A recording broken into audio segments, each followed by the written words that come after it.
Então tá bom. Bom, boa noite, gente.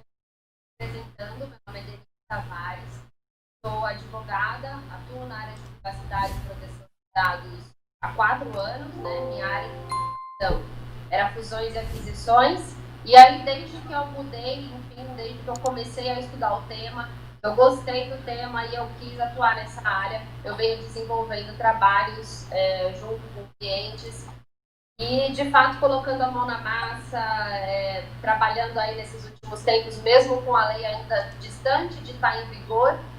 E, bom, enfim, eu faço especialização em Direito e Tecnologia, que eu acho que é um assunto que está muito interligado.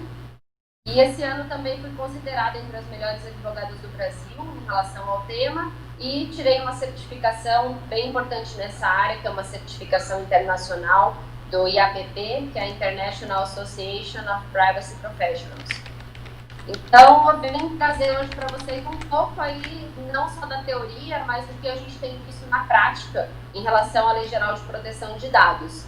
E é uma lei que ela veio para tentar aí, de certa forma, juntar tudo que a gente já tinha dentro da legislação em relação à proteção de dados pessoais e trazer alguns outros detalhes, né? Porque a tecnologia evolui tão rápido, o uso dos dados também, então a gente tem agora uma legislação que ela abarca todos esses assuntos. Acho que é importante a gente falar, ela não veio para eliminar o que a gente já tinha em relação à proteção de dados. Então, quando a gente está avaliando os nossos projetos, a gente acaba tendo que olhar também o que tem no Código de Defesa do Consumidor, o Marco Civil da Internet, o próprio Código Civil, Constituição Federal. Então, ela não é uma legislação separada. E quando a gente avalia a parte de segurança da informação, também tem as ISOs, também tem, né, os frameworks que são utilizados. Então, de fato, assim, é uma lei geral que ela está englobando tudo, mas a gente precisa também sempre ficar de olho no que a gente já tem, no que já existe, e até por isso que algumas empresas também já possuem algum tipo de regulamentação sobre o tema. Ainda mais quando a gente fala de setores regulados, como o setor da saúde, o setor financeiro e assim por diante. E aí, falando um pouquinho das sanções, né, a lei ela prevê as sanções, né, desde advertências até multas pesadas, né, multa de até 2% do faturamento, limitado a 50 milhões de reais. Então, de fato, é uma multa muito diferente daquilo que vinha sendo aplicado em relação ao restante das leis que eu mencionei antes. Além disso, a gente tem um Ministério Público, os órgãos de defesa do consumidor, que eles não têm braço, eles não têm uma forma de fazer essa fiscalização tão forte como a gente tem agora com uma Autoridade Nacional de Proteção de Dados criada especificamente para fiscalizar esse assunto. É bom a gente falar também que a lei entrou em vigor no dia 18 de setembro, né? Mas, por enquanto, a autoridade não está estabelecida. Então, tem muita gente achando que não precisa se adequar agora, que pode esperar aí até agosto do ano que vem, que é quando, de fato, as sanções da LGPD podem ser aplicadas pela autoridade. Mas, por enquanto, com a lei em vigor, o Ministério Público e os órgãos de defesa do consumidor, eles já podem e já estão aplicando a LGPD. Então, a gente viu aí na semana passada, já tivemos uma primeira ação movida pelo Ministério Público e agora essa semana uma multa aplicada para uma empresa de construção civil, né, incorporadora. Então, a gente vê que, de fato, com poucos dias aí em vigor, a gente já tem algumas questões sendo verificadas. Vou ativar minha imagem aqui. Muito legal, Denise. Eu acho que foi muito esclarecedor isso, porque muita gente realmente está pensando que as sanções, as penalidades vão começar só em agosto do ano que vem. Inclusive, na live anterior que a gente fez, que a gente falou, né, até mesmo o Atos, que também é advogado, ele comentou sobre isso e ele falou que essas penalidades só aconteceriam a partir de agosto do ano que vem. Né? Então tem muita gente tranquila, não esperando ainda e pode acontecer penalidades. Com relação ao uso de dados, né, que é o foco principal da lei, os dados pessoais, o uso dos dados, a gente não é, as empresas não precisam deixar de usar esses dados. A gente tem as bases legais que permitem essa utilização. Tem como a gente comentar sobre essas bases legais e as ocasiões rapidinho, Denise, só para todo mundo conseguir entender que existe que não vamos mais poder usar dados das pessoas, só vou poder com consentimento. Então, só para todo mundo entender que existem outras formas, né, de estar utilizando e quais são essas formas, qual é o caminho, o caminho ideal para a gente usar esses dados dentro da legislação e não apenas usando consentimento, né, usando outras bases legais também. Tá bom. Então, vamos lá. Partindo para os princípios da lei, acho que vou voltar só um pouquinho para a gente falar dos princípios, tá? Não é nem voltando muito, mas porque antes da gente saber se pode ou não pode usar o dado e a gente saber se a gente tem uma legitimação, que é a base legal, a gente tem que verificar se algum dos princípios da lei estão sendo infringidos pela empresa. Por exemplo, né, se deu transparência para o titular, se está usando o dado mínimo necessário, se está utilizando aquela informação só para a finalidade que falou para o titular, está tratando o dado de alguma forma discriminatória, tem medidas de segurança, formas de prevenir um incidente de privacidade. Então, tudo isso ainda vem até um pouquinho antes, né? E quando eu falei que as sanções estão sendo aplicadas, muito até por conta, né, desses princípios, que ou a empresa não deu transparência, ou está utilizando o dado de uma outra forma, né, uma forma que não é indicada para o titular. Então, é bem importante a gente, né, ter esse primeiro passo, entender se os princípios estão sendo cumpridos, se eles não estão, o que é que eu tenho que fazer para que, de acordo com a lei. Depois que a gente passa pelos princípios, aí a gente vai verificar agora, bom, então, dei transparência, estou tratando os dados mínimos necessários, e agora, será que eu posso continuar fazendo o que eu já venho fazendo, né, no meu negócio? E aí, todo tipo de tratamento do dado pessoal, ele tem que ser analisado para verificar essa viabilidade. Então, além do consentimento, como você mencionou, o consentimento ele é só uma das bases legais, uma das formas de legitimar. A gente tem outras 9 formas, que são, né, uma obrigação legal, se você tem um contrato sendo citado, se é para uma política pública, se você está fazendo isso porque é um estudo por órgãos de pesquisa, tutela da saúde, proteção da vida, legítimo interesse, proteção do crédito. Então, tem várias possibilidades, né, de ser enquadrado aí um tratamento de dados pela empresa e não o consentimento. E na prática, o que a gente vê acontecer? A gente vê que a maioria aí das empresas estão tratando os dados e tentando legitimar em todas as outras bases legais primeiro, antes de ir pela linha do consentimento. E por quê, né? Vamos pensar numa questão aqui prática. Você vai fazer uma entrevista com um candidato, né, para uma vaga de emprego. Quando você coleta os currículos dele, já vem dados pessoais. Nesse caso, você acha que precisa do consentimento, né? Vamos lá, a gente tem uma base legal que ela chama execução de contratos ou diligências pré-contratuais. Então, aqui se encaixa essas diligências pré-contratuais. Eu não preciso pedir o consentimento dele para essa primeira atividade, que é realizar a entrevista, né? Depois, se eu optar por escolher esse candidato, eu vou pedir outras informações adicionais, porque por uma obrigação legal, ou até para eu executar esse contrato com ele, para eu ter um contrato de trabalho e ele poder trabalhar na minha empresa, eu preciso dessas outras informações. Então, eu preciso dos dados financeiros dele. Eu preciso fazer o pagamento, né, para ele, eu preciso mandar esses dados para a Receita Federal através do e-social. Então, por enquanto, não pedi nada de consentimento. Depois, dentro ali no meu dia a dia, eu tenho que mudar o sistema, né, de TI. A empresa que vai fazer essa mudança toda, muitas vezes ela precisa ali do login do usuário, quem são os usuários, para poder fazer essa mudança do sistema. Eu preciso do consentimento de cada um, né? Não, isso pode ser enquadrado dentro da base legal do legítimo interesse. Então, a gente vê que na prática, né, quando que eu vou pedir ali o consentimento do empregado? Quando eu estiver tratando uma informação dele que de fato não é para prestação do serviço. Então, por exemplo, eu tenho uma política de diversidade e inclusão, e eu quero coletar raça, religião, ou eu tenho um programa de bem-estar, que eu quero oferecer algum tipo, né, de atividade. Então, para essas questões que de fato não fazem parte do trabalho, da execução desse contrato de trabalho, aí sim eu posso partir para o consentimento.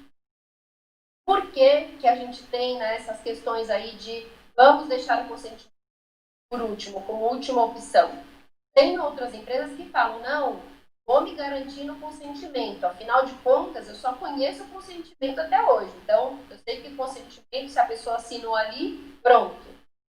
E aí a gente se depara com um monte de adjetivos na lei para o tal do consentimento.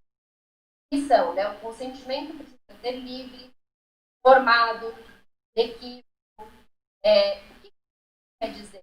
Eu tenho que demonstrar, se eu estou optando pelo consentimento, eu tenho que demonstrar que o titular fez uma manifestação que de fato não teve nenhuma coação, que de fato ele não estava em uma posição inferior ali, né, nessa relação.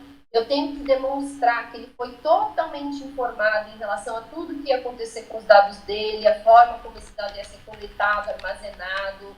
E eu tenho que ter também condições de dizer que eu não tenho sombra de dúvidas que ele entendeu tudo, que ele deu essa manifestação livre, né? É o livre, informado e inequívoco.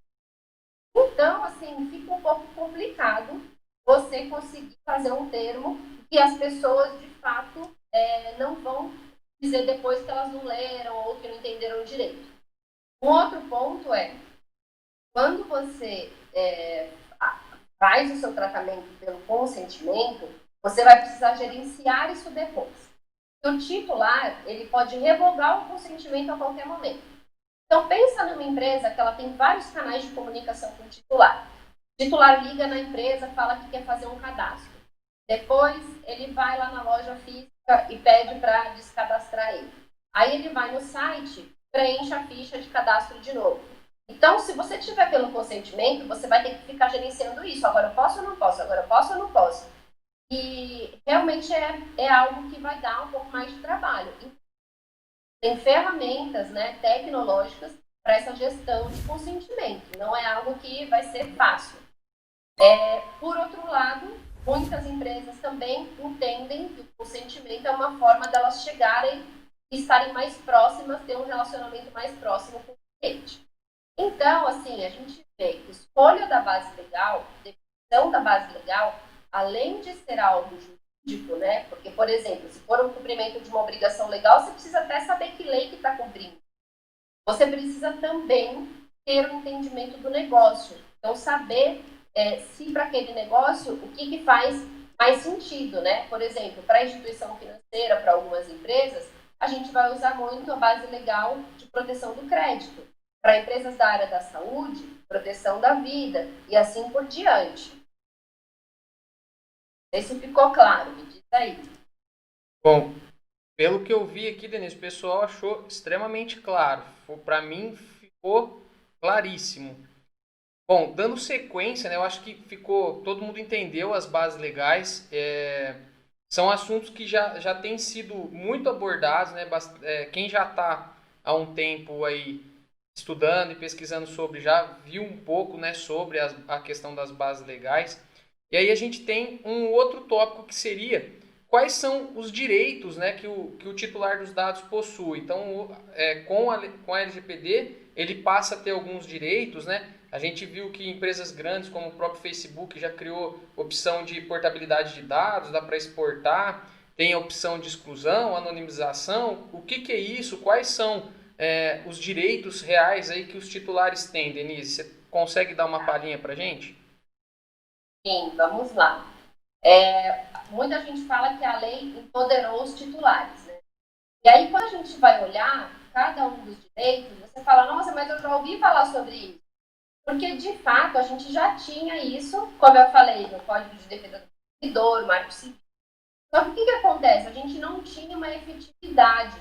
Se alguém liga, você fala que não quer, vai ser incomodado, né? Parece que você recebe mais e-mail, mais telefonema. Então, às vezes, você prefere até nem se manifestar. Se você pede para corrigir um dado, né? Está chegando a carta errado ali para o seu vizinho, pede a correção, assim, parece que você tem que ligar pelo menos umas 3 vezes. Então, o que a gente está vendo agora é que a lei ela trouxe algo assim que é uma obrigação do controlador ter um canal para atendimento e, de fato, garantir esses direitos. E, além disso, uma autoridade nacional fiscalizando de forma mais rigorosa, mais firme. Então, esse empoderamento ele veio muito por conta de todo o contexto, né? Porque, de fato, os direitos a gente acabava que já tinha ali. E aí, vamos lá para esses direitos. O que o titular pode fazer? Um dos direitos é acesso e informação. Pode ligar na empresa e falar, olá, quero saber, você tem dados sobre mim, como que você utiliza esses dados, né? Como que esses dados são tratados aí na empresa, para que você utiliza. Outro direito é saber com quem esses dados são compartilhados. Então, ele vai falar, entendi, então agora eu quero saber com quem você compartilha os meus dados. E a empresa também vai ter que dar essa informação. Se ele achar que tem alguma coisa ali equivocada, ele vai falar, eu quero que você corrija os meus dados, também é outro direito. Se ele não gostou do tratamento, ele vai falar, do dado, eu quero que você, eu quero bloquear esse dado para essa finalidade, ou eu quero excluir o meu dado, ou eu quero revogar o meu consentimento, se foi o consentimento que foi utilizado. Além disso, ele pode falar que ele quer que os dados sejam anonimizados e também questões de portabilidade. Ele pode pedir, da forma como está na lei, que os dados dele sejam encaminhados para uma outra empresa. Não fala se é do mesmo setor, não fala nada. Pode ser para qualquer empresa do jeito que está lá. Na lei, o que está indicado? Que para aquele direito de acesso à informação, a empresa precisa passar essa informação e até imediatamente, a lei fala. Se você não puder passar imediatamente, você tem até 15 dias para entregar a informação, mas você tem que até avisar o porquê que você pode dar essa informação de forma imediata. O que é importante a gente saber? Não é absoluto, nenhum direito é absoluto. Né? Acho que vocês têm muita gente aí da área do direito, mas nenhum direito é absoluto. Você sempre tem que balancear um direito individual de um direito coletivo, uma questão que é uma obrigação legal, de um dado por marketing. Então, o que a empresa precisa fazer? Ela precisa entender primeiro como ela usa os dados, com quem ela compartilha, qual que é a finalidade, qual é a base legal para ela conseguir responder esses direitos. Por exemplo, eu quero revogar o meu consentimento. Não, mas aqui eu não uso os seus dados pelo consentimento. Eu tenho uma obrigação legal de manter as suas informações porque eu emiti uma nota fiscal do serviço que a gente contratou.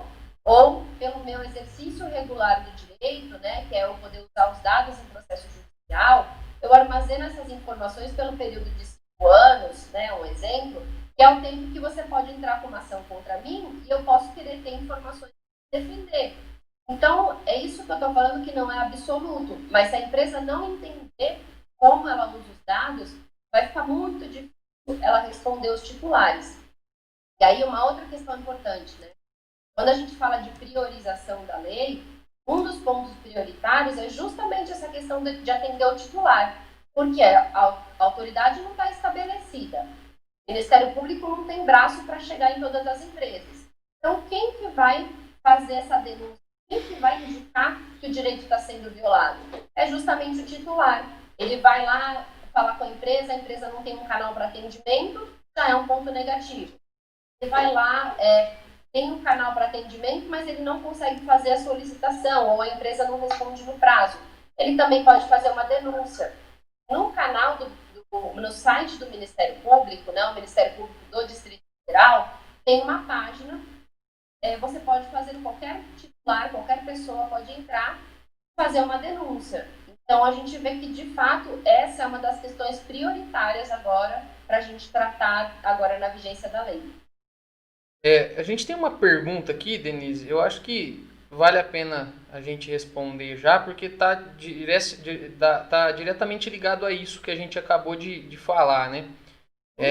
O Tiago Ferreira está perguntando, no caso da coleta de fotos pessoais, como as de perfil, se faz necessário informar que a mesma será usada para ser apresentada a outros usuários, no caso de uma rede social, por exemplo?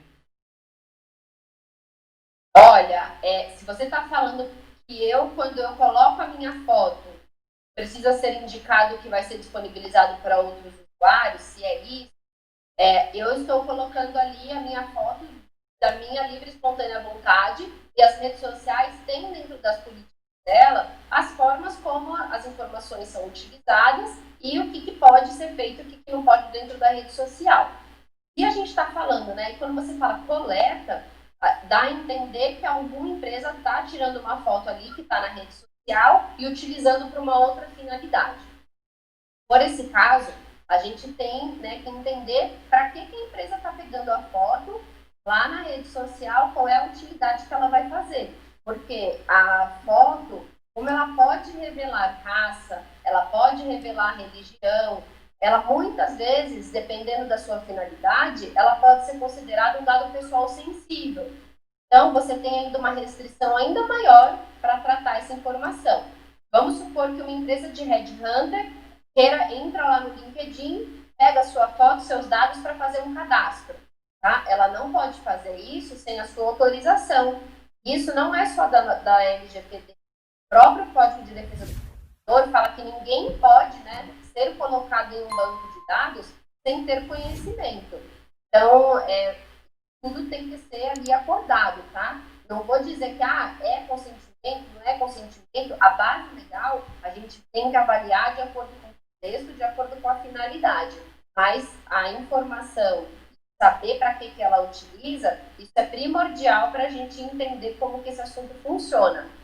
Só um detalhe, né? Não é porque o dado está público, né? Ou ele foi tornado público pelo titular, que as empresas podem usar da forma que elas querem. O que a lei fala que você deve observar a finalidade pela qual aquela informação foi disponibilizada. Então, uma informação que está na Receita Federal, que está na Junta Comercial, se uma empresa vai verificar quem são os sócios daquela empresa, se pode assinar o contrato, isso é uma coisa. Se eu vou olhar o dado que está lá para eu enviar um e-mail marketing, aí foge totalmente da finalidade. Então, é isso que a gente precisa observar. O pessoal tem elogiado bastante aqui sua didática, viu, Denise? Obrigada, gente. Muito bom, é bem esclarecedor. Seguindo aqui, com relação a quem precisa se adequar, né? A gente tem empresas envolvidas, a gente tem órgãos públicos e também temos pessoas. Às vezes, vamos pensar que às vezes a gente tem na feira aquela barraquinha que coleta ali um número de WhatsApp, que pega dados de pessoas, coleta o nome para enviar de repente a propaganda informando os dias que ela vai estar na feira. Então é uma pessoa física com outra pessoa física. Então a gente tem vários atores aí dentro desse contexto. Se a gente pensar em todos esses atores, quais deles precisariam criar um modelo de adequação? Quais deles precisariam se documentar nesse caso? Tá bom. Então, a abrangência da lei ela é muito ampla, tá? Ela vai se aplicar à pessoa física, pessoa jurídica e pessoa jurídica tanto de direito público quanto de direito privado. Então, qualquer empresa privada, qualquer empresa do setor público e pessoa física que utilize os dados pessoais nas suas atividades. E vamos primeiro passar para a pessoa física. Pessoa física, quando que ela precisa se preocupar com a LGPD?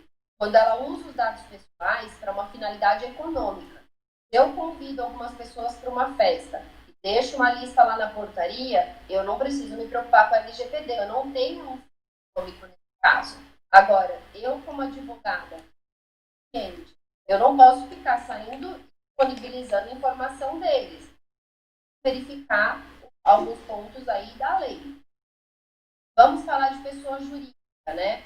Tem alguma exceção? Pessoa jurídica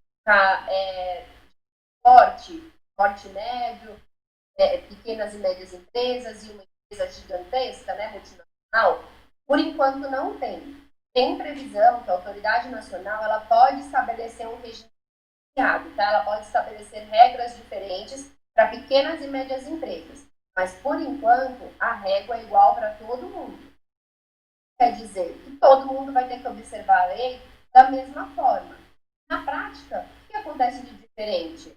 Se você tem uma empresa muito grande, você vai ter um trabalho maior para fazer um programa de adequação. Uma empresa menor, ela tem menos processos, ela usa menos dados pessoais e, de repente, ali é uma adequação relacionada ali a formalizar alguns documentos. Para uma empresa grande, uma empresa de telefonia, se ela não tiver, de repente, ali até subsídios tecnológicos, vai ser difícil ela manter uma gestão de dados. Então, em maior ou menor grau, vai atingir todo mundo. E aí, um outro ponto, só para vocês pensarem, né? Quando vocês estão avaliando aí na empresa de vocês. Às vezes, você está ali falando com uma média empresa, pequena média empresa, e ela vai falar, essa lei não vai chegar em mim. Aí, ela presta serviço para uma empresa, uma multinacional. E essa multinacional já está se adequando. O que ela vai fazer? Ela vai enviar o dado ali para gráfica, para papelaria, para floricultura.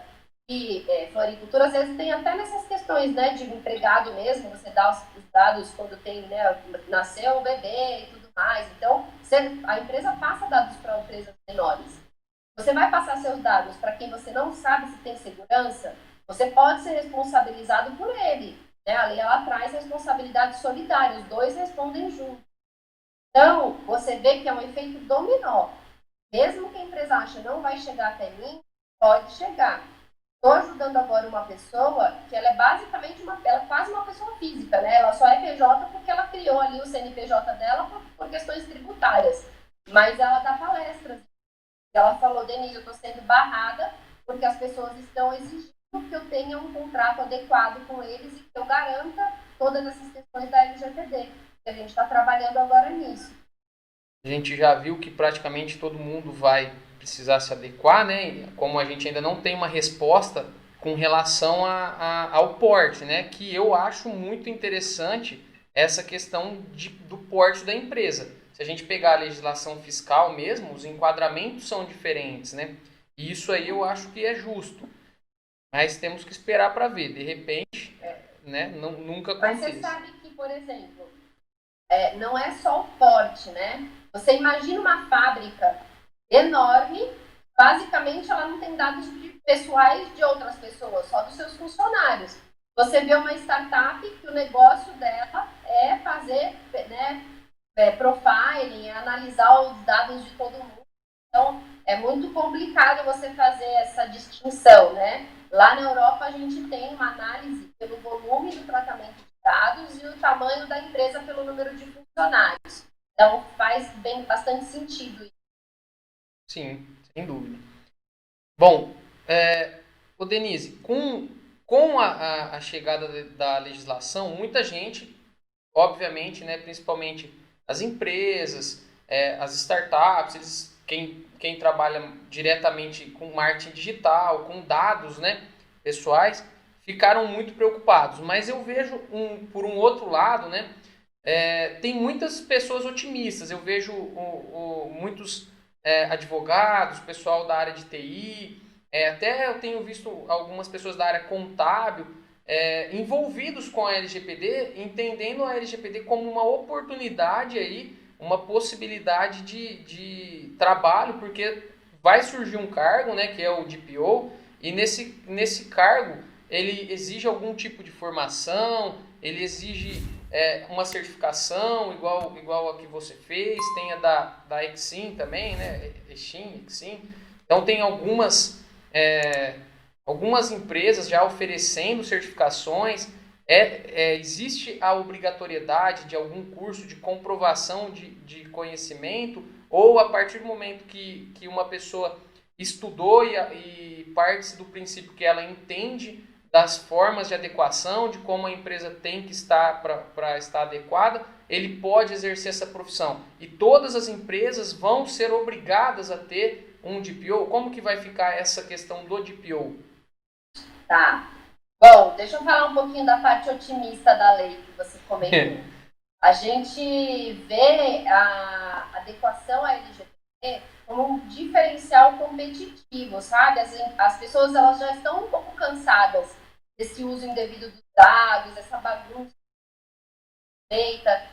E aí a gente vê empresas que estão lançando vídeos de como usam dados dos usuários, dos seus clientes, isso trazendo um grande benefício. Quando a lei entrou em vigor agora na semana retrasada, algumas empresas usaram isso como uma ação de marketing. Nós já estamos nos adequando, nós já contratamos fulano, né, uma consultoria, ou estamos fazendo algum projeto interno. Então, a gente vê que as empresas estão vendo isso como um diferencial competitivo perante essa confiança que traz para os clientes, para os empregados, né, fornecedores, terceiros e a sociedade em geral. Agora, tem um outro ponto que você mencionou do pessoal de TI. Eles gostam muito quando a gente chega na empresa para falar da lei. Acho que eles são, assim, uma das primeiras áreas que se engaja, porque eles falam, agora eu vou ter aí um orçamento para poder fazer tudo aquilo que eu falava que a empresa tinha que ter feito. Então, a gente vê que, né, segurança não é algo barato. De fato, as empresas vão deixando ali por fim, né? E a gente vê, você sai da sua casa, você tranca a porta. Por que na sua empresa você não vai ter uma segurança adequada, né, com os dados das outras pessoas, com os dados dos seus clientes? Então, a gente vê o pessoal de TI muito otimista em relação a essa questão, a lei em si. E aí a lei trouxe um cargo do DPO que você comentou, né? O que a lei fala? Que todo controlador de dados, que é quem decide, né, pela utilização ou pela coleta, ou toma as decisões em geral pelos dados pessoais, é obrigado a nomear um encarregado, que é o DPO. Esse encarregado, enfim, a lei só fala quais são as atribuições dele. Ele vai ser uma pessoa de contato com a autoridade nacional, com os titulares, e ele que vai saber, né, ele que vai fiscalizar como a empresa lida com os dados pessoais. Então, quem é essa pessoa que tem o conhecimento da lei, tem conhecimento de segurança, que tem uma senioridade para lidar com a autoridade, tem jogo de cintura para lidar com o titular? Assim, é difícil. Em todas as empresas o pessoal fala, gente, a Ufrantes tem isso, não existe essa pessoa. Então, de fato, a empresa, pelo seu negócio, ela vai optar, né, o que é melhor para ela. Tem empresas que elas não estão, nesse momento, nomeando uma pessoa exclusiva para esse cargo, mesmo até por questões orçamentárias mesmo. Então, elas avaliam alguém na empresa que tem esse perfil e que pode, né, exercer essas funções aí, cumulando com a função que ela já exerce. E um outro ponto é, como é que essa pessoa vai conseguir, né, fazer tudo isso? Geralmente, as empresas estão criando aí um grupo, né, um comitê para tratar do tema de privacidade e proteção de dados. Então, esse comitê, ele basicamente, ou esse comitê ele é o encarregado, ele tem a função de encarregado, ou você nomeia um encarregado e deixa esse comitê embaixo dele para que complemente esses skills, essas competências que são necessárias. Na lei não tem nenhuma indicação que essa pessoa precisa ter algum tipo de formação, certificação, etc. Mas como é um tema relativamente novo, muitas empresas estão pedindo, né, algum tipo de comprovação de que a pessoa entende ali um pouco do assunto para fazer essa contratação. Mas não é algo obrigatório, tá? É mais uma prática que a gente tem visto aí no mercado mesmo. Ô, Denise, ainda com relação ao DPO, até isso é uma pergunta que em outras ocasiões eu já vi fazerem, né? O DPO, ele poderá assumir várias empresas, uma mesma pessoa assumir a responsabilidade de várias empresas e isso, existe alguma coisa dentro da legislação que fala, não, cada pessoa vai ter um DPO. E essa nomeação, Inclusive, essa pergunta é uma pergunta que eu já fiz lá na NPPD, né? Inclusive, essa nomeação existe até o momento, existe ou agora já existe algum lugar onde essa nomeação é feita de forma efetiva, né? Vamos lá no site da NPD e informo quem é o DPO da empresa. Será que vai existir esse vínculo para existir um vínculo real entre o DPO? Ou é só falar assim, não, o João é o meu DPO, o Joãozinho fulano de tal é o DPO da empresa X. Como que é essa nomeação? Como que a NPD vai conhecer quem é o DPO da empresa? Tá bom. O que a lei no seu texto original, em agosto de 2018, quando ela foi aprovada, ela trazia que o encarregado tinha que ser uma pessoa natural, né, uma pessoa física. E aí, em dezembro, teve uma proposta de alteração da lei, quando foi aprovada, né, no ano passado, mudou esse texto para tirar essa palavra natural. Então, o que isso quer dizer? Que não precisa mais ser uma pessoa física. Como tem na Europa, né, a gente acaba avaliando muito como está sendo feito na Europa, porque lá já tem uma lei muito similar aqui a LGPD, né, que é o GDPR, o Regulamento Europeu. Então, a gente avalia muito o que o legislador quis com essa mudança. Lá na Europa existe uma função que é o DPO as a Service, né, um serviço, na verdade. Então, tem empresas de consultoria, escritórios, profissionais, de fato, eles prestam esse serviço para mais de uma empresa. Eles têm um serviço mesmo, uma célula dentro da empresa, que presta esses serviços de DPO, né, uma consultoria, ou fica ali à disposição para atender essas demandas. Então, geralmente, você vai avaliar se essa pessoa, né, ela não tem com outras empresas que ela já está atuando. Mas não tem nenhum problema, pela lei, você atender várias empresas. Pelo contrário, teve essa alteração na lei, foi justamente para ampliar esse leque. E aí, né, um outro ponto que a lei fala a empresa tem que nomear um encarregado, dar publicidade quem é o encarregado, de quem é o DPO. Como que você dá publicidade? Bom, se você tem um site, você pode colocar no seu site, na sua política. Se você não tem um site, né, vai ficar na sua política ou em algum lugar, se é aplicativo, é um ambiente. Tem que ficar, né, tem que ficar disponível para quem tiver ali o contato com aquela empresa. O que a gente, na prática, são as empresas colocando no site ou na política de privacidade quem é o DPO, né, ou o contato do DPO. Geralmente quer falar com o DPO, DPO@empresax.br, ou o canal de atendimento é esse. Então, é mais ou menos por aí. Formalização, geralmente dentro da empresa, você vai fazer isso de uma forma institucional. Para fora da empresa, não tem nenhuma disposição que você tem que carimbar esse DPO ali na autoridade nacional, tá? Lá na Europa, por exemplo, existe uma obrigatoriedade das empresas se registrarem perante aquelas autoridades, perante a autoridade competente, que lá cada país tem uma autoridade. Mas a empresa, ela não registra o DPO e depois tem que ficar se mudar o DPO. Então, a publicidade é uma coisa e o regular é outra. Esclarecedor, viu, Denise? Muito esclarecedor. Até essa questão, uma coisa que você falou com relação ao DPO. O fato da gente divulgar no site, às vezes a gente imagina assim, eu teria que colocar o nome da pessoa, né? André Luiz Gonçalves Macedo, DPO, tal, contato, André, Luiz, mas aí você coloca lá, DPO, o nome da empresa.com. Essa questão do e-mail vinculado, só voltando um pouco na questão do dado pessoal, se as empresas forem usar um e-mail de um colaborador, né? Por exemplo, eu tenho uma empresa que chama Net Solutions, eu tenho um e-mail institucional aqui, eu tenho um colaborador e os meus colaboradores eles utilizam o e-mail institucional e eu uso o nome do colaborador. Eu preciso de um contrato para isso?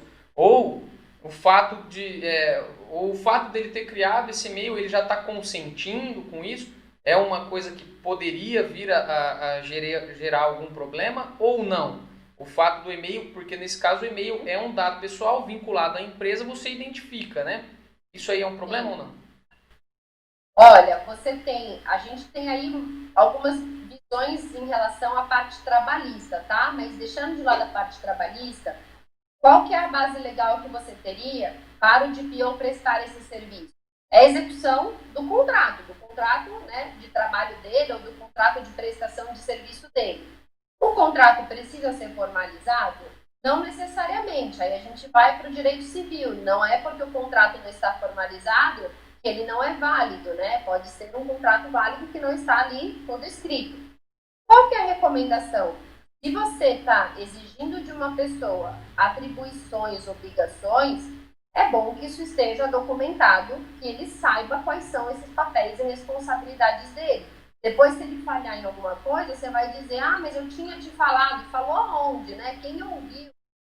Então, é bom estar formalizado. É necessário? É obrigatório? Não é obrigatório, tá? E você usar esse dado lá na política, é o combinado com esse funcionário, né? Você vai estar usando para a prestação ali do serviço, ou um funcionário ou um terceiro. Entendi.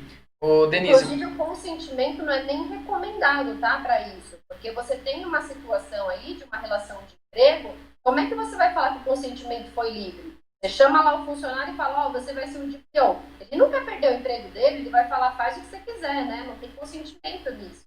Tem um consentimento livre. Então, você tem que partir para a questão de execução de contrato mesmo.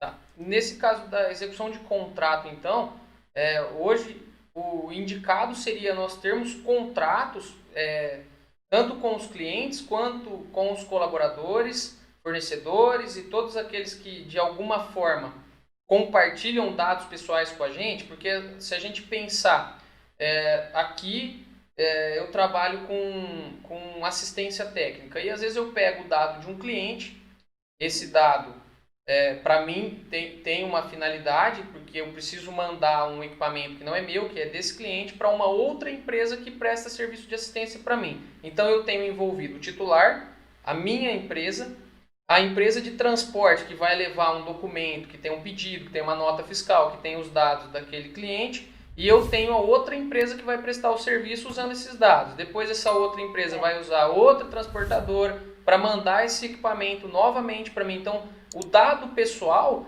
ele trafegou em pelo menos quatro, passou na mão de 4 empresas, né? Isso aí, como fica? Tá. Então, vamos lá. A gente agora tem uma questão na lei que coloca as empresas em condições que, em um tratamento de dados, ou você é controlador ou você é operador. A empresa que te mandou os dados, né, para a sua assistência técnica, ela é a controladora, ela decide o que vai fazer com os dados. Você que está prestando um serviço, você só vai usar os dados da forma como o controlador te mandou fazer. É isso que a lei fala. Se uma das partes violar aí as regras, né, da LGPD, ela tem que reparar o dano. Mas se você não tiver um contrato estabelecendo de quem era a obrigação ali, em cada um dos momentos, você não consegue saber de quem era a culpa. E aí você pode ter responsabilidade solidária, os dois respondem juntos. Então, por conta desse risco, o que as empresas estão fazendo é, sim, colocando essas regras no contrato. Aí você vai me falar, mas minha empresa tem 10 mil contratos, meu Deus do céu, eu vou terminar de fazer isso daqui a 10 anos. Na prática, a gente não muda contrato por contrato, tá?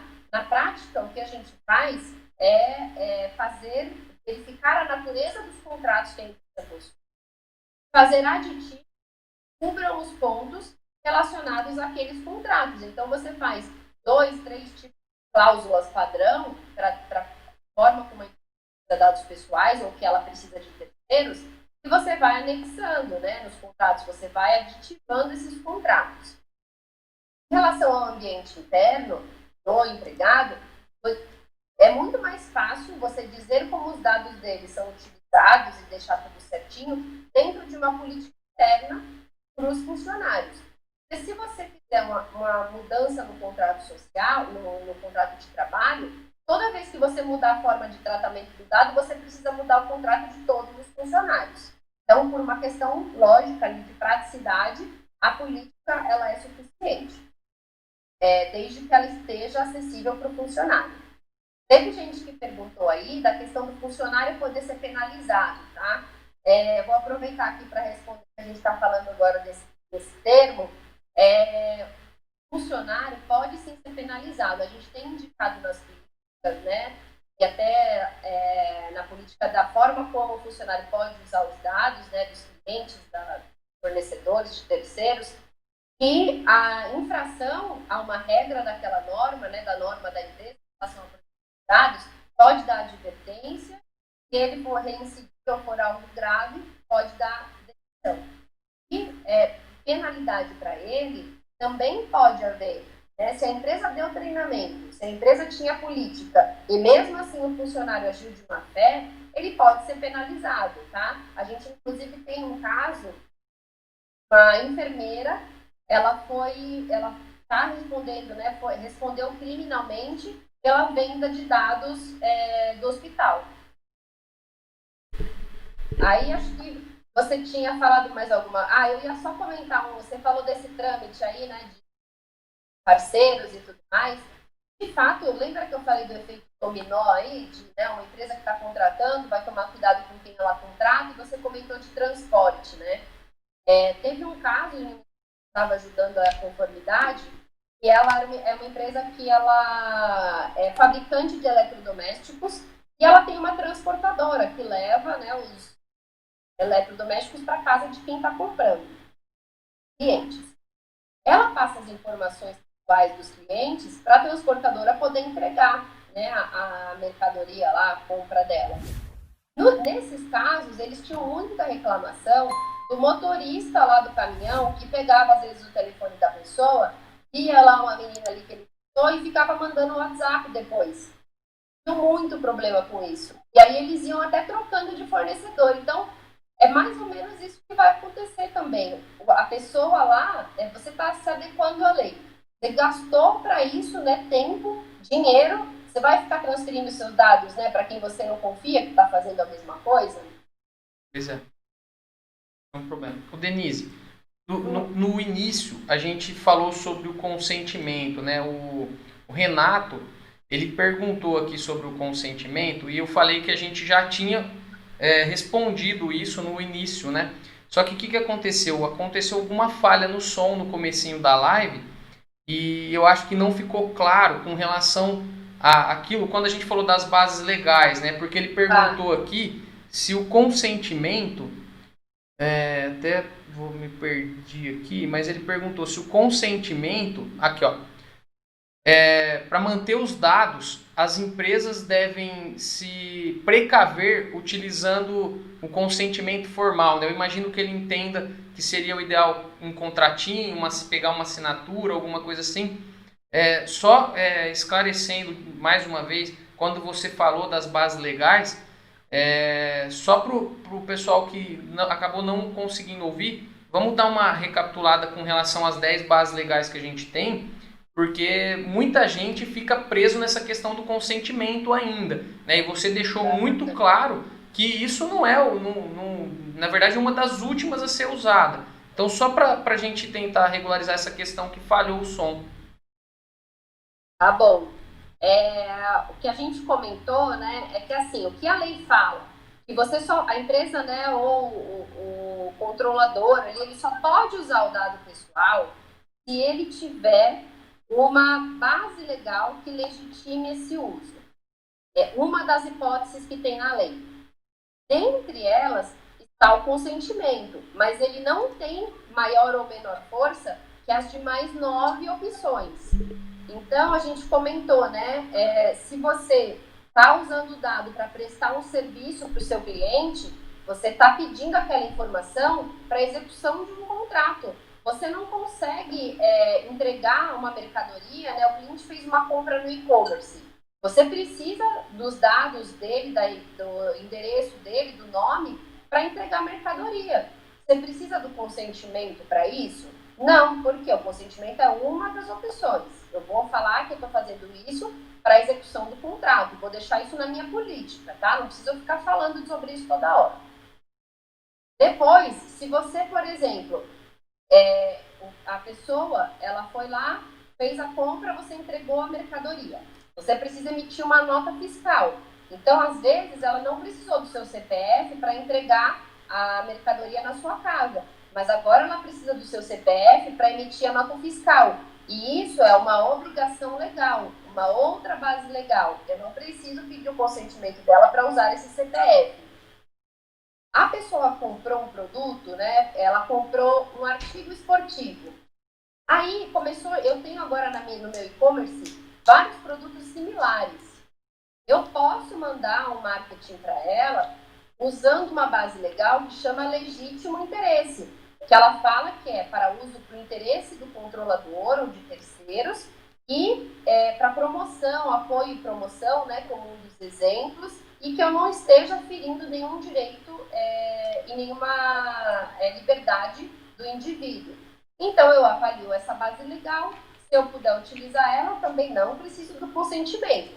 Eu vou precisar ter uma maneira de, se ela não quiser mais receber esses e-mails ou os SMS, dela poder falar que não quer mais e se descadastrar facilmente. Mas eu não preciso necessariamente do consentimento, tá? Precisa ser analisado caso a caso, mas até agora eu não precisei. Aí, eu tô andando na rua, depois que eu fiz a minha compra, uma pessoa se acidenta. Eu preciso chamar a ambulância, eu preciso das informações dela. Tem uma base legal que se chama proteção da vida. A pessoa nem consegue me dar um consentimento para usar os dados dela. Quando ela chega no hospital, ela vai ter um atendimento médico. Ela também não precisa dar o consentimento para o médico atender, porque aquilo é tutela da saúde. As questões de políticas públicas, né, o Wi-Fi público, outras questões por meio das quais, né, o Bolsa Família, as empresas, né, os órgãos públicos, eles usam os dados pessoais para algumas questões de políticas públicas e também não vai precisar do consentimento. Tem uma base legal que se chama execução de políticas públicas. Se uma pessoa entra com uma ação contra mim, eu preciso usar informações para me defender. Isso também tem uma base legal, exercício regular de direitos. Então, veja que assim, a gente fez tanta coisa até agora sem pedir o consentimento. Quando que eu vou precisar do consentimento? Pode ser uma escolha de negócio sua, né? Você fala, eu quero estar perto ali do meu cliente, eu quero pegar o consentimento, eu quero que ele saiba como eu estou usando. Embora tudo isso que eu comentei, você vai dar transparência na política, mas pode ter alguém que queira usar o consentimento. Ou eu não consegui encaixar em nenhuma outra base legal, então eu só posso usar pelo consentimento. E aí eu tenho que demonstrar que esse consentimento atende os requisitos da lei. E é por isso que o consentimento acaba sendo menos utilizado, porque você tem que demonstrar que a pessoa ela fez uma manifestação livre, que ela de fato entendeu o que estava escrito e que ela, sem sombra de dúvidas, sabe exatamente o que você vai fazer com os dados. Quem tem que comprovar isso é você, tá? Que esse consentimento está certo e que a pessoa deu isso sem nenhum vício, deu o consentimento sem nenhum vício. Então, ele tem requisitos aí que você precisa observar. Se você tem outras bases legais que te permitem usar os dados, você não fica engessando a operação na sua empresa. Só para a gente seguir aqui, que agora a gente está chegando na parte que eu julgo, que eu acredito que seja bem interessante. O público que eu trabalho, Denise, são programadores. Eu dou aula no curso de desenvolvimento de sistemas e etc, né? Então, a gente tem uma preocupação muito grande com a questão da adequação. Dentro da adequação, a gente tem a preocupação com a segurança. Nós já vemos, a gente vem notando já, a maioria dos sites já estão se adequando por causa da captação de dados durante a navegação.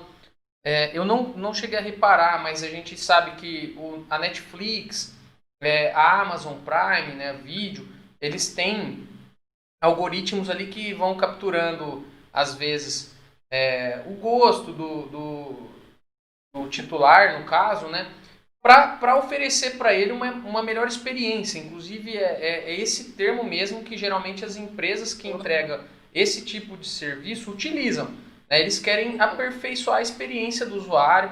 Eu acho que o Google faz isso, o Facebook, o Instagram, eles querem, obviamente, melhorar a experiência, entregar conteúdos que são interessantes para aquele perfil de usuário, né? Isso em alguns momentos pode ferir, em algum momento, a legislação.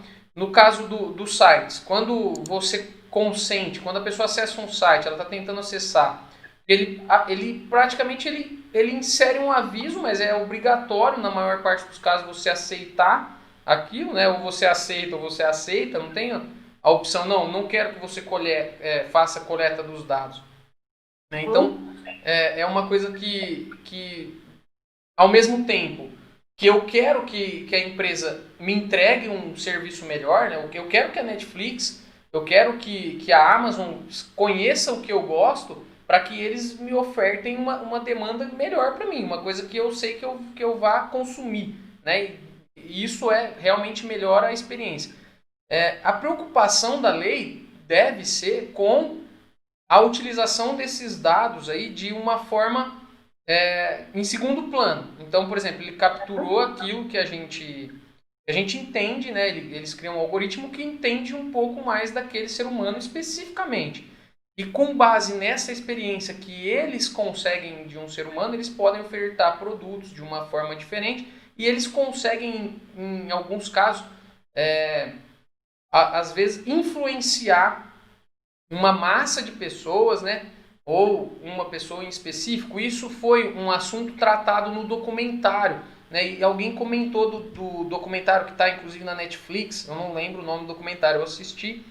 Dilema das Redes. Isso, você assistiu? Assisti. Tá, tem uma pergunta aqui do Jefferson, acho que foi, sobre o uso de dados para sistemas de recomendação. A LGPD aborda algo sobre isso e se aborda o que foi definido. Não, acho que não era essa. Era direto com... Aqui, ó. Gostaria de saber do seu ponto de vista em relação a uma solução dada no documentário O Dilema das Redes sobre cobrar do uso de dados em relação à quantidade de dados usados pela empresa, como em conta de água. Isso você acha que é uma possibilidade? É uma coisa que tem alguma previsão? Existe? É possível ou não? Não tem nada disso e não vai ter. E outra, não tem como existir esse controle, porque como que a gente vai abrir um algoritmo de alguém e como que a própria legislação vai entender? Ah, não, eles estão usando isso, eles estão manipulando. É uma coisa que eu acho muito subjetiva, né? Com relação à legislação, existe alguma coisa que possa chegar a julgar um caso desse tipo? Não, na LGPD não. Quando a gente fala aí de alguma tributação, alguma coisa, acho que poderia até estar, né, numa legislação aí separada. Na LGPD não. Mas pensando aí quando você está falando de abrir o algoritmo, né, a LGPD traz as questões de quando você tem uma decisão automatizada.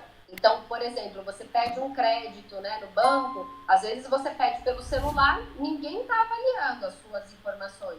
É o robô que está ali, que com base nas suas informações, ele já tem uma resposta. Então, essa decisão automatizada, ela pode ser, o titular ele pode pedir a revisão dela.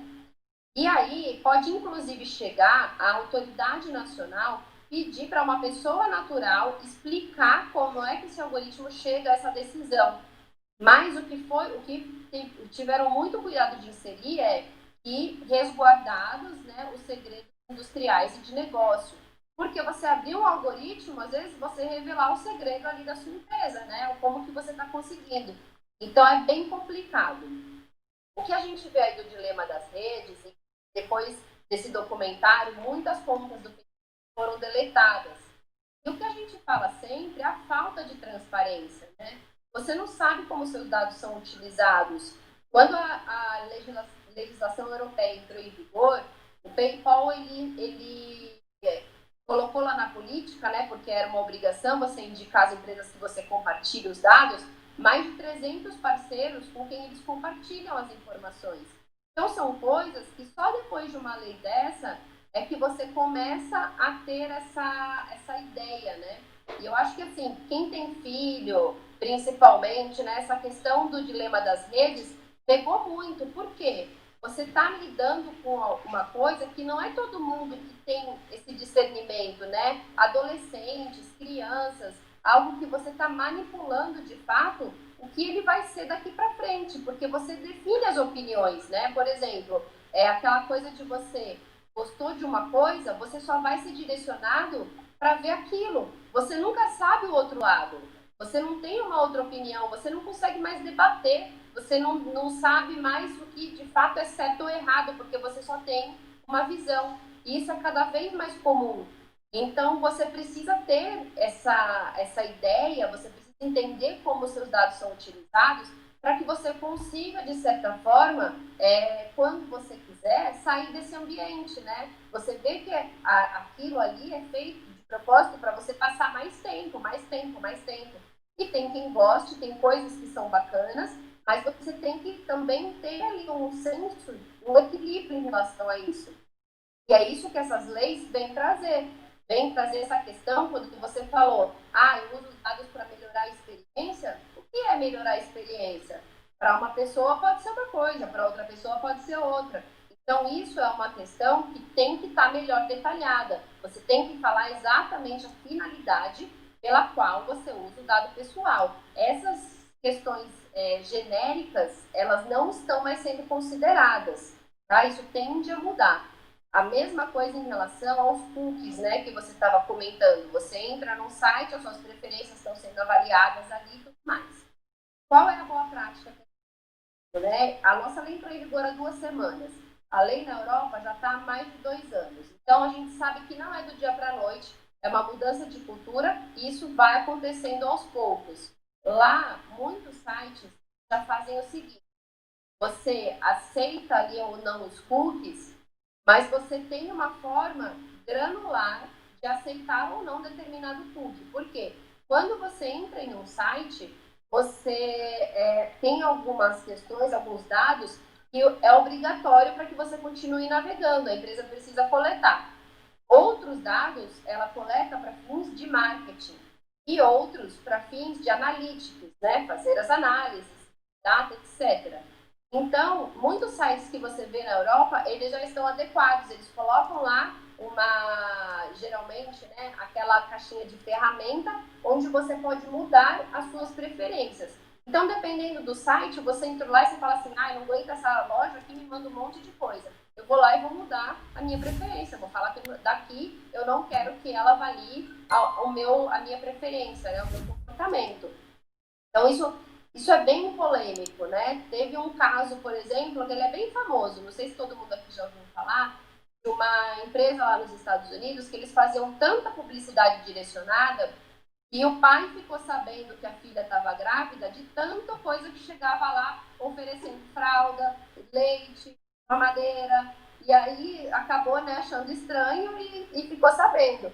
Então é algo que é complicado, às vezes você não quer, é aquilo que a gente fala da privacidade. Você não quer que todo mundo saiba que você está olhando toda hora alguma coisa. Às vezes eu estava trabalhando e aí ficava aparecendo sapato, né, do lado. Aí, claro, né, eu era estagiária, meu chefe já chegava e falava, nossa, né, ela fica o dia inteiro vendo sapato, então agora que eu vim ver o negócio do computador dela, tá aparecendo sapato lá do lado também.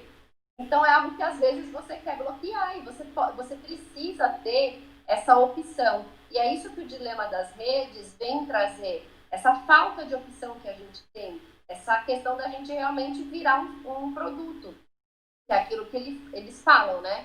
É o único negócio que chama os seus clientes, né? Além de drogas, né? Que chamam os clientes de usuários. Quando você não paga pelo produto, o produto é você. Então é bem isso. Eu acho que essa questão aí de cobrar ou não pode ainda estar um pouco mais distante, tá? E eu não vejo, eu que sou mais do lado jurídico, né? Não vejo como fazer essa avaliação dentro da empresa em relação ao volume de dados, enfim, para que ela utiliza. Porque às vezes tem uma empresa que utiliza um volume de dados, mas porque ela precisa por um motivo justo, né? Para algo que ela está transparente com o cliente. Eu acho que o que de fato você tem que proibir é o uso sem transparência, é o uso inadequado, é você coletar informando que vai usar para uma finalidade e usar para outra. Então, eu acho que os princípios e as bases legais, eles abordam bem essas questões. Muito bom, Denise. Denise, lógico que eu acho que se for por mim, eu queria te fazer 1 milhão de perguntas, mas eu acho que a gente tem o que eu estava falando, né? A gente trabalha justamente assim com mais voltado à questão da adequação, pensando na questão da adequação. É uma coisa que gera muitas dúvidas, porque pensando a nível de sistema, se a gente vai fazer uma integração, existe uma documentação extremamente bem elaborada, com requisitos que a gente vai ter que seguir, requisitos de desenvolvimento, requisitos de teste, servidores de homologação, onde a gente vai testar a efetividade daquelas funcionalidades. Olha, eu escrevi o meu algoritmo para consumir um serviço da Receita Federal. Ele está escrito e está enviando os dados exatamente como eles querem e trazendo os retornos da forma como eu espero. E no caso do que eu consegui ver até o momento com relação à LGPD, não existe uma definição organizada, uma definição padronizada. Eu acho que o termo correto seria esse. Não tem uma padronização assim, ó. Vocês, como empresa ou como consumidores de dados pessoais, têm que desenvolver um inventário de dados seguindo este padrão. Nós precisamos destas informações. Vocês precisam criar uma política de privacidade seguindo estes padrões. Então, a impressão que eu tenho, né, com um olhar mais voltado para a parte de tecnologia, que existem hoje aí muitas documentações, a parte de integração muito bem feita, tudo muito bem definido, né?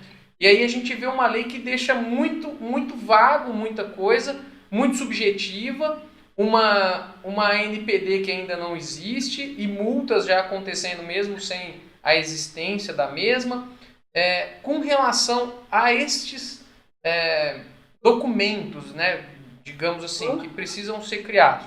Pensando no código de conduta, checklist, essas coisas que eu vejo o tempo todo, né, o próprio inventário de dados, né, o data mapping, ou tem também o de risco, né?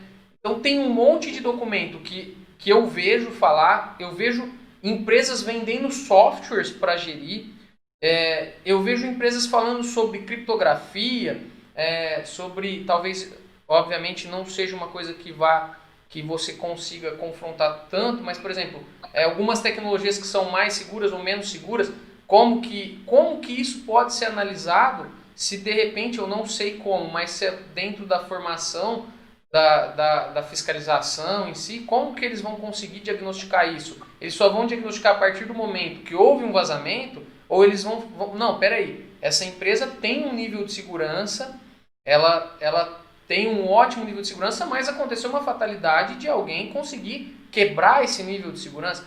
Você tem ideia de como pode ser isso? Se vai amadurecer, e a ideia é ir amadurecendo devagarzinho, existir de repente uma regulamentação, uma documentação mais bem elaborada, ou por enquanto é assim, é meio jogado, aí o pessoal começa a vender curso, faz assim que é assim que estão fazendo, e vamos seguir dessa forma, e não existe risco, ou existe o risco, tem uma forma mais correta, menos correta, o que a gente faz? Tá. Primeiro, né, a lei ela é baseada em risco.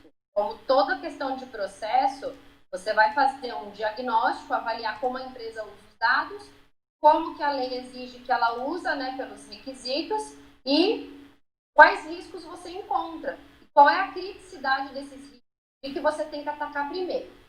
Esse é um ponto. O outro ponto é que a própria lei fala o seguinte: em relação ao banco de dados que você tinha antes da entrada da lei em vigor, você pode ir tratando ele de forma paulatina, aos poucos. Você não precisa agora estar de acordo 100%, mas você não pode mais continuar fazendo aqueles processos que você já está verificando que estão errados e você não tem nenhum plano de ação em relação a isso. Então, essa ideia de maturidade vem também de que está escrita na lei. A questão de ferramentas e tudo mais, né, e documentos, alguns documentos a gente, enfim, a lei prevê porque ela fala que todas as empresas precisam ter um registro das operações de tratamento. E o que é o registro, né? É você documentar. E como que é esse documento, ninguém sabe. A lei acaba deixando, de certa forma, mais flexível, porque a ideia é que a autoridade que vai fiscalizar, ela traga essas diretrizes. Então, imagina, a gente não vai ter sempre tudo na lei detalhado. Lá, o que a gente acaba vendo muitas empresas utilizando é porque a nossa lei, como é muito similar à lei europeia, lá a gente tem quase 30 autoridades de proteção de dados e essas autoridades, elas já emitiram seus manuais, seus documentos e tudo mais, e é muito parecido com aquilo que a gente acha que as coisas vão acontecendo aqui. O que eu sempre falo é realmente para a empresa avaliar todas essas questões em relação ao risco e a sua maturidade em relação à privacidade de dados. E por que isso, né? Por exemplo, agora a gente tem o documento aí do Data Mapping. Acaba que o Data Mapping é um ciclo de vida da informação. Como o dado é coletado, como é que ele é armazenado, com quem ele é compartilhado, como ele é descartado, se ele é descartado. Então, a partir disso, né, você consegue ter uma ideia do que você tem que informar e do que você tem de boas práticas aí, enfim, das empresas fazendo. Acaba virando, de fato, algo que você vai fazendo de acordo com o que está todo mundo fazendo.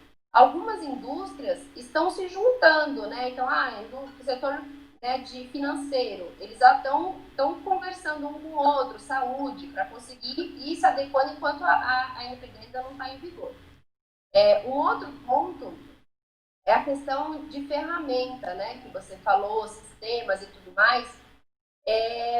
Eu não acho que é a hora da gente ir ali pro mais avançado que tem, exatamente porque você não sabe quais são os requisitos que a sua empresa tem que cumprir exatamente, principalmente em relação à segurança. Segurança fala só que você tem que ter medidas técnicas e administrativas aptas a proteger um dado. Então, o que a empresa espera, né? Se é um setor regulado, financeiro, tem o Banco Central e tem lá sua regulamentação específica. As outras empresas, elas avaliam, olha, será que eu preciso de uma ISO, né? Será que tem frameworks de segurança que para o meu negócio faz sentido? Agora, uma tecnologia, a gente viu empresas lá na Europa, por exemplo, que elas compraram uma tecnologia, implantaram uma tecnologia para atender demandas de titulares, e quando elas foram ver, o negócio delas não tinha muita questão do titular reclamar e etc., em 6 meses tiveram 4 pedidos, né, em relação àqueles direitos que nós comentamos. Então, será que ela devia ter, né, direcionado o orçamento dela para isso? Então, é muito em relação ao negócio. Até por isso a lei é um pouco flexível. Quando você faz o diagnóstico, né, e eu sempre falo muito isso para as empresas, você tem que avaliar o negócio, você tem que avaliar o tamanho da empresa, a cultura da empresa, como que ela já lida com os dados pessoais. Não adianta você querer virar uma empresa do avesso, falar agora vai. Isso não vai dar certo, não tem chance disso dar certo. Você precisa ir estruturando os processos aos poucos, tomando cuidado ali com aqueles riscos que são maiores.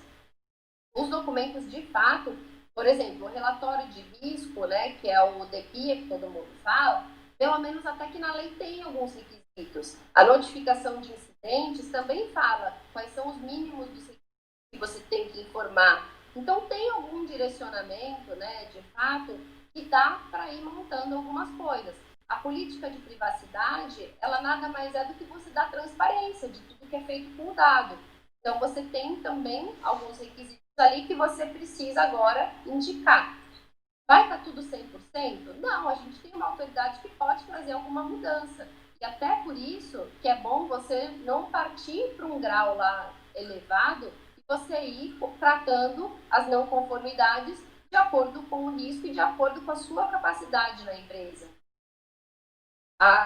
É até assim, faz até de bom senso que a autoridade, quando ela for estabelecida, que ela também não comece aplicando multas para qualquer tipo de não conformidade, né?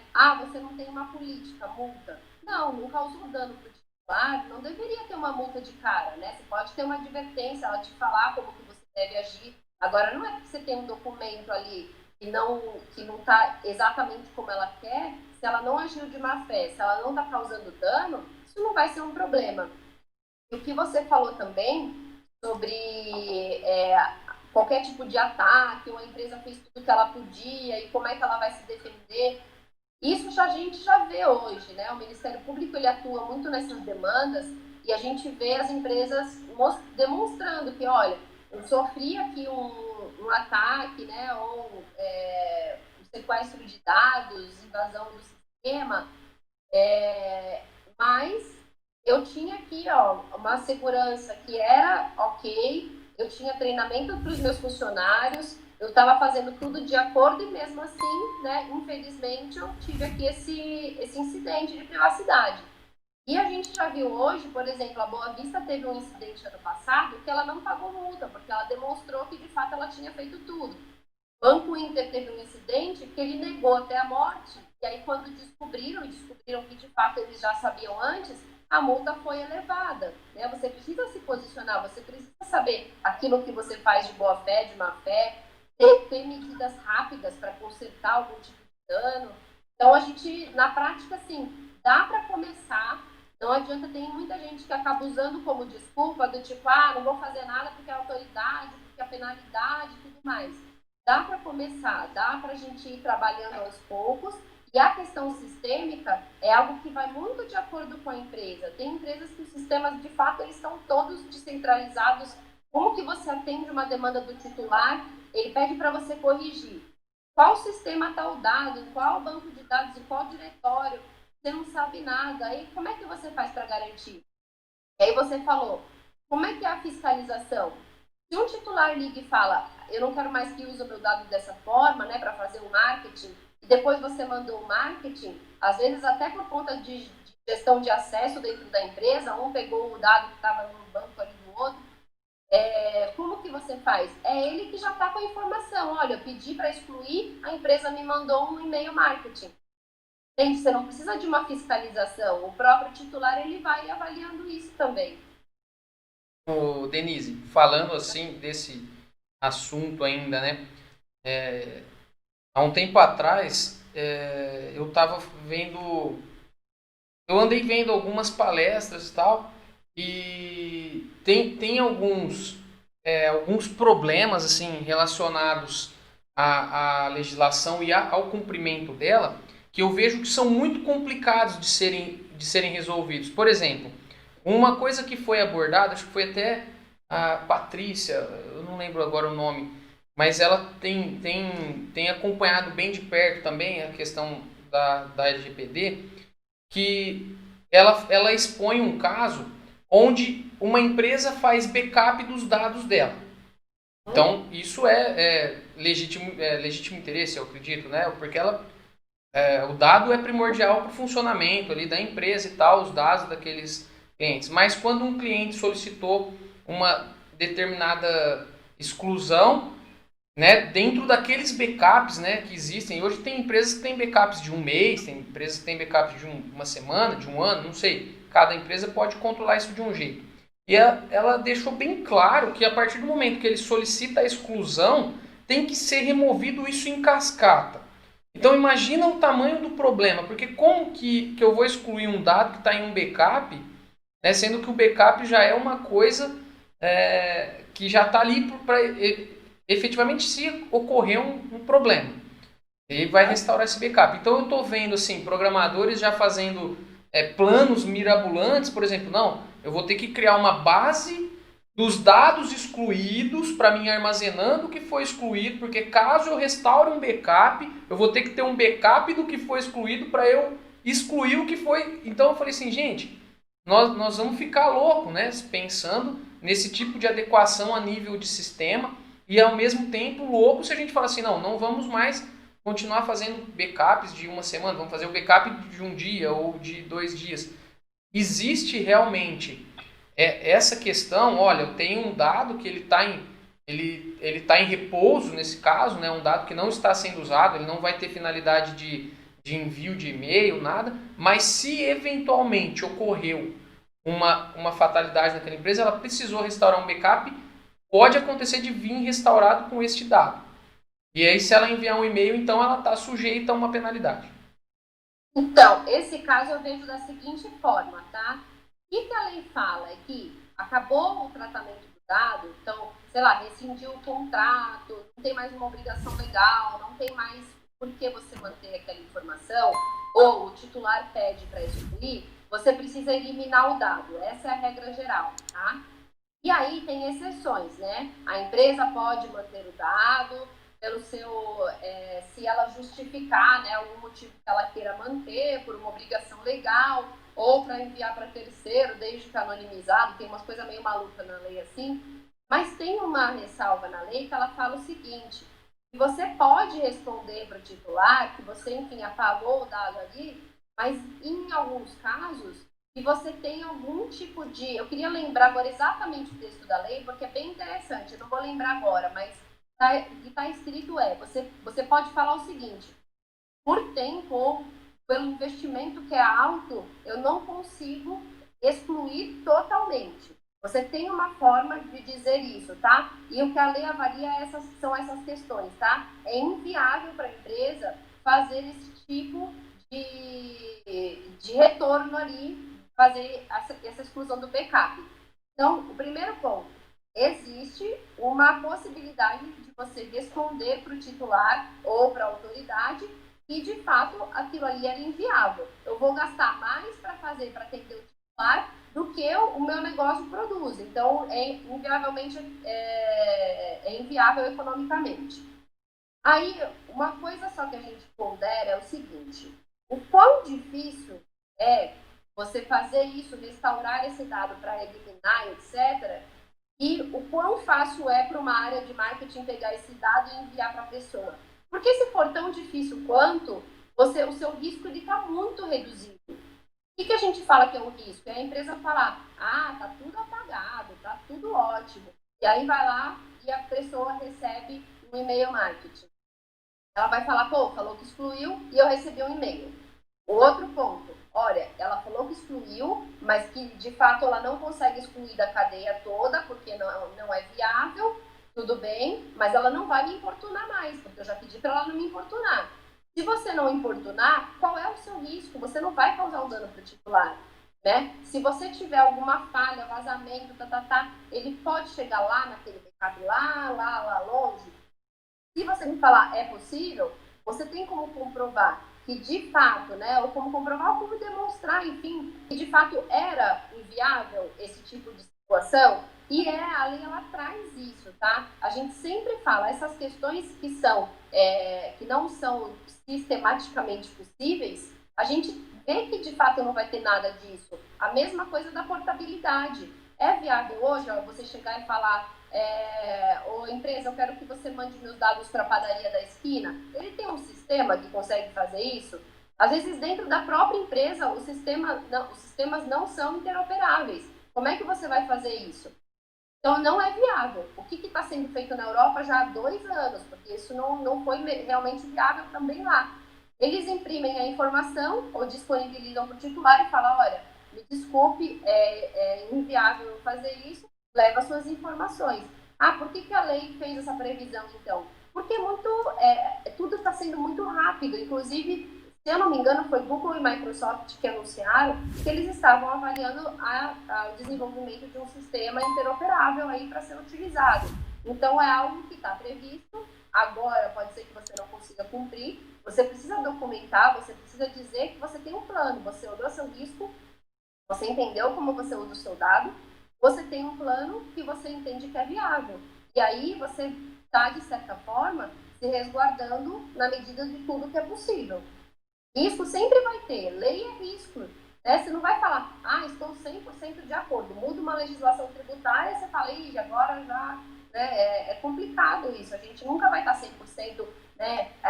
Que a gente fala, né? Compliance. Alguém está 100%, né, em compliance com alguma legislação? Você nunca vai saber. Às vezes um funcionário ali descumpre, vai falar que você não deu o treinamento no tempo certo.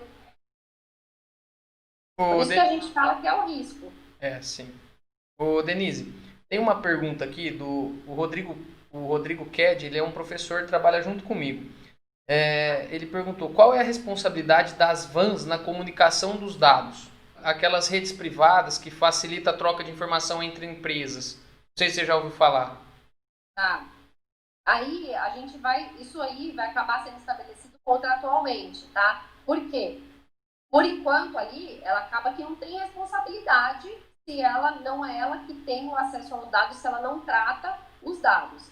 Se ela tem acesso aos dados, ela tem que garantir ali a segurança, né? Ela tem que manter esses dados seguros. Mas de acordo com o quê? De acordo com quem é o responsável pelos dados, o controlador, de acordo com o que ele disser. Então, o que as empresas estão fazendo? Tudo isso também sendo mantido numa relação contratual, ou seja, eu estou mandando os dados, estou ciente, né, que esses dados você também tem um determinado controle, você também tem uma determinada influência aí, você tem que me garantir que você, de certa forma, tem um ambiente seguro e na outra ponta ali, a outra empresa que também está fazendo essa contratação também vai ter isso contratualmente respaldado. Ah, porque vazou um dado, foi um problema que teve ali dentro do ambiente. Quem que vai ser responsabilizado? Né? Depende. A empresa que está fazendo, que está colocando o dado ali, ela teve diligência para saber se de fato era seguro? Ela colocou as obrigações, né, ou no contrato, ou avaliou aquele termo, que a gente fala contrato, mas também vale aquele termo que as empresas, muitas vezes de tecnologia, elas disponibilizam, né, praticamente um termo de adesão. Você olhou aquele termo e viu que ela oferecia segurança? Você está colocando dados pessoais sensíveis ali, você não está avaliando isso? Então, é esse tipo de relação, tá? Pode sim ter responsabilidade. Ô, Denise, com relação ainda à NPD, né, existe já várias definições, já existem, né, já existem acho que até os cargos definidos, não sei como está isso. Tem previsão de funcionamento para ela passar efetivamente a fiscalizar a própria ANPD. E existe um rumor, existem rumores, né? Não é um rumor não, são rumores de que a GPDR multou muitas empresas. Ela chegou e durante esses 2 anos muitas empresas foram multadas e muitas empresas foram multadas com valores altos. Existe uma crença que a ANPD é uma instituição que também vai ser criada e ela não teria, não sei se isso é um fato, mas ela não teria efetivamente um valor, né, que venha do governo federal ou de forma alguma. Ela não tem um caixa. E aí a manutenção dessa instituição seria com base na geração de multas. Se a gente pensar por esse lado, né, embora a gente, né, estejamos otimistas aí, lógico, com a ideia da privacidade e tudo mais, do outro lado ali a gente vê empresas, né, às vezes de pequeno e até grande porte, que tem muitas deficiências, né, e muitas chances aí de multas. Será que isso pode se tornar uma indústria de multas ou não? É uma coisa que está muito bem definida, muito bem planejada e esses rumores são totalmente fora de contexto, né? São algumas pessoas às vezes querendo denegrir ou especulação. Tá, vamos lá. A NPD, ela foi criada, né, criada na LGPD. Ela ainda não está estabelecida. Qual que é o prazo para ela estar estabelecida? Não tem um prazo.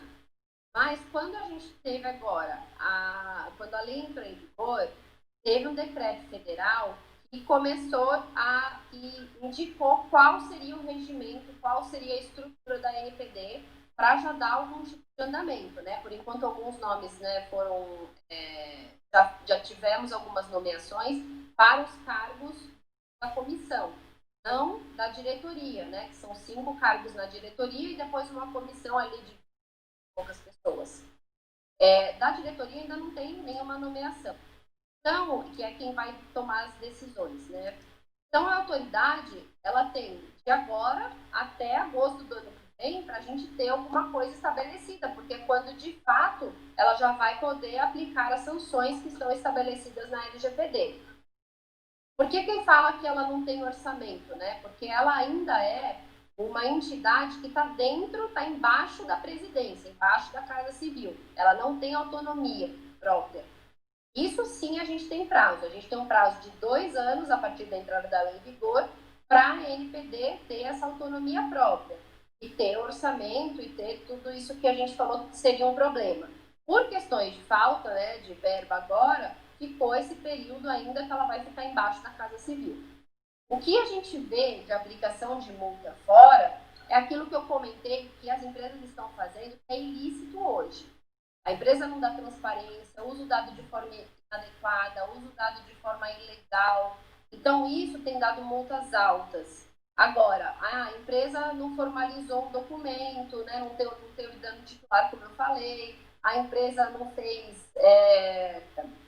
fez uma notificação ali que precisava. Então, algumas questões que não dão tanto dano para o titular, a gente sabe que, inclusive, na própria lei, tem várias outras sanções que não a própria multa.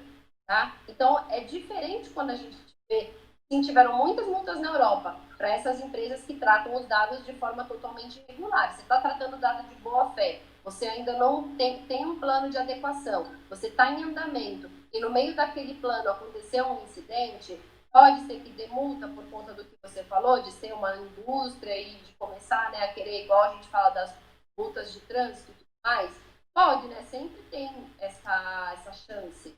Mas o que a gente espera do lado otimista é que ela seja, de fato, uma autoridade que venha fiscalizar a privacidade e proteção de dados sem esse viés meramente econômico, né? Que ela venha, de fato, para trazer uma cultura de proteção de dados para a sociedade em geral e que a gente tenha essa mudança. Por enquanto, o que a gente vê é, como a gente não tem uma autoridade ainda, né? Ela não está estabelecida. Quando ela for estabelecida, ela vai continuar embaixo da Casa Civil, embaixo da presidência por um tempo. Isso, de fato, não é bom. Tanto que, como ela não tem orçamento, está difícil achar os nomes das pessoas que vão compor a diretoria. Porque quem é que tem, né, o gabarito ali para estar à frente da autoridade e vai deixar suas funções de lado para receber um salário ali, um valor mínimo, né? Então, é por isso que tá difícil também de ter essa nomeação, de ter essa autoridade de pé.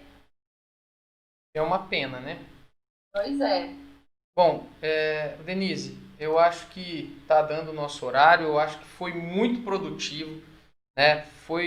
Para mim, foi espetacular. Eu acho que eu nunca tinha visto ninguém falar com tanta clareza sobre a LGPD, né? Acho que não ficou nenhuma pendência, praticamente a gente explorou, né, do básico, né, da introdução ali da LGPD, né, do que é a LGPD, né, as bases legais, né, deixamos clara a questão do consentimento, falamos do DPO, né, falamos das questões pessimistas e otimistas aí que a gente pode ter, né. Eu acho que foi muito produtivo, de muito proveito para os alunos. Só para a gente encerrar, tem 2 perguntinhas aqui e aí a gente se despede. O Jerônimo está perguntando quanto uma empresa deverá gastar para implantar a LGPD? É uma pergunta bem ampla, né? Mas vamos lá. Ela depende do tamanho da empresa, né? E não em relação ao tamanho de funcionários, etc. O que a gente avalia muito no projeto de adequação é quantas áreas a gente vai precisar verificar aquele ciclo de vida dos dados. Então, tem empresa que tem um RH, comercial, financeiro, marketing, TI, jurídico. Aí você precisa falar com 6 pessoas para entender como a empresa usa os dados. É diferente, eu já trabalhei na adequação de uma empresa que ela tinha 50 áreas que você precisava falar, porque só o RH se dividia em benefícios, admissão, recrutamento, então era algo que realmente era bem disperso, e aí você acaba tendo um custo maior para conseguir fazer isso. Além de tudo, você pode contratar uma consultoria que vai vir junto, né, jurídico, uma consultoria de segurança da informação, cibersegurança, ou você vai começar a tratar isso só com o jurídico cuidar da segurança com o time que você já tem na empresa, ou o contrário, você tem um time de segurança muito bom e o jurídico você acaba que você terceiriza, então seria melhor você contratar um jurídico que entenda do tema e trabalha com a sua segurança da informação, ou você vai contratar tudo, né, e suportar. Então, é bem complexo, é muito complicado a gente, quando fala de valores, mas uma ideia, né, que a gente tem é de acordo com as áreas da empresa. Então, você tem até 10 gerências, até 20 gerências, é isso que geralmente traz essa mudança em relação ao valor que você vai ter que gastar. E aí, num outro passo na implementação, que vai dar mais, vai vender mais valores, aí, mais orçamento, é quanto mais tecnologia, questões sistêmicas a empresa precisar, não é nem tanto a consultoria. Teve um estudo nos Estados Unidos que falou que um programa de adequação, a cada R$ 10 gastos, R$ 7 é com tecnologia, segurança da informação e 3 com a parte jurídica. Para você ter uma ideia, né? Não é a questão só da importância, mas a gente sabe como é caro tecnologia, como é caro você investir nisso. Verdade. Eu acho que ficou bem claro, né? Essa questão do preço, porque na verdade é uma coisa que não é um fixo, não é, vai depender realmente muito. Eu vi alguns consultores falando em valores de 30 a 60 mil reais para prestar consultoria de adequação. Então, assim,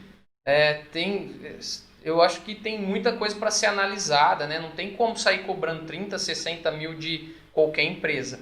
Pessoal, antes de encerrar aqui com a última pergunta, eu queria eu deixei aqui na descrição do vídeo as redes sociais da Denise. Se vocês quiserem ver mais sobre a LGPD, no canal dela tem muita informação. Eu já tinha, né, eu conheci a Denise pelo canal no YouTube dela já tem muita informação lá.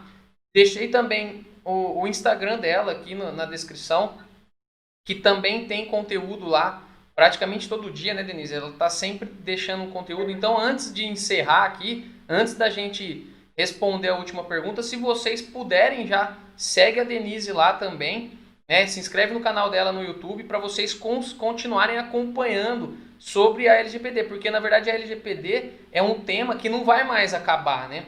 A tendência agora é nós termos que ir cada vez mais nos adequando. Então, hoje a gente está dando um pontapé inicial, né? A maioria de vocês talvez estejam tendo aí o primeiro contato com a LGPD e é muito importante que vocês agora sigam com esse estudo, né? É uma oportunidade, como a gente comentou aqui, que é uma oportunidade para muita gente, vai enxergar isso como uma oportunidade aí até, de repente, de trabalho para um futuro. E eu acho que agora é um momento excelente para vocês começarem, né? Estamos no início ainda, como a Denise comentou, estamos gatinhando, e é um momento que todo mundo ainda está um pouco cru, alguns à frente, outros mais atrás, mas é um momento que é ótimo para vocês, né, se aprofundarem nesse assunto, né, que é um assunto que provavelmente vai gerar muito emprego aí nos próximos anos. Bom, para mim não tomar mais muito tempo da Denise, né? Vamos responder a última pergunta. Eu queria agradecer muito a sua disponibilidade, Denise. Eu acho que você contribuiu demais. Eu vou deixar o vídeo disponível aqui no meu canal. A gente tem os alunos da ETEC, nós somos professores na ETEC, tem vários professores da ETEC também participando da live. Tem alguns alunos da Unifafib, né, que eu ministro aulas nessas duas instituições. Eu acredito que para todos eles foram de muita valia essas informações que você prestou, tá? É uma coisa que realmente são dúvidas muito comuns. Eu acho que todo mundo, principalmente quem está começando, né, acaba tendo essas dúvidas. Acho que a gente passou por isso num primeiro momento. E eu gosto muito da clareza com que você expõe e principalmente com essa facilidade que você transparece para esses alunos. Aí fica fácil deles entenderem. Porque para a gente ler a lei, né, principalmente quem é mais da área técnica de TI, é muito difícil a gente ler, tem algumas marcações lá que às vezes são difíceis de entender e você facilita muito tudo isso. Bom, a última pergunta que eu tinha visto, então essa que eu acabei de falar foi do Jerônimo, né?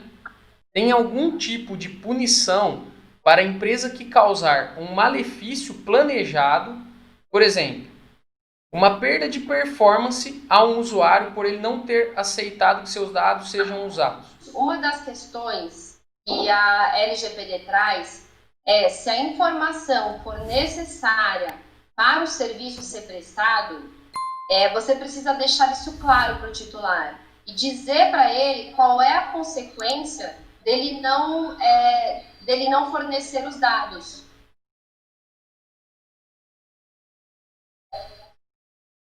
Então, pode sim ter uma punição se a empresa não informou para o titular. Ela deveria usar aqueles dados, né, para a prestação dos serviços, e aí ela, pela pessoa dar uma negativa dos dados, ela também não ter o serviço prestado, ela pode sim ter uma punição por não ter seguido a lei. Muito bom. Denise, queria te agradecer muito pela clareza, mais uma vez, agradecer por você ter aceitado o convite de prontidão, é uma coisa rara, pessoas como você que compartilham o conhecimento. Gente, está com muito delay, eu queria agradecer, estou muito feliz de poder contribuir aqui, e até comentando uma questão, né, que vocês tinham falado sobre a importância dessa área, e ela realmente realmente ela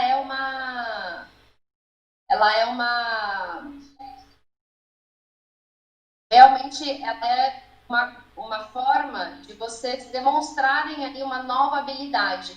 Tem um estudo da USP, inclusive, que fala que privacidade e proteção de dados é uma das 10 carreiras que vai estar em alta na próxima década. Então, realmente ela se aplica para qualquer pessoa, para qualquer profissional.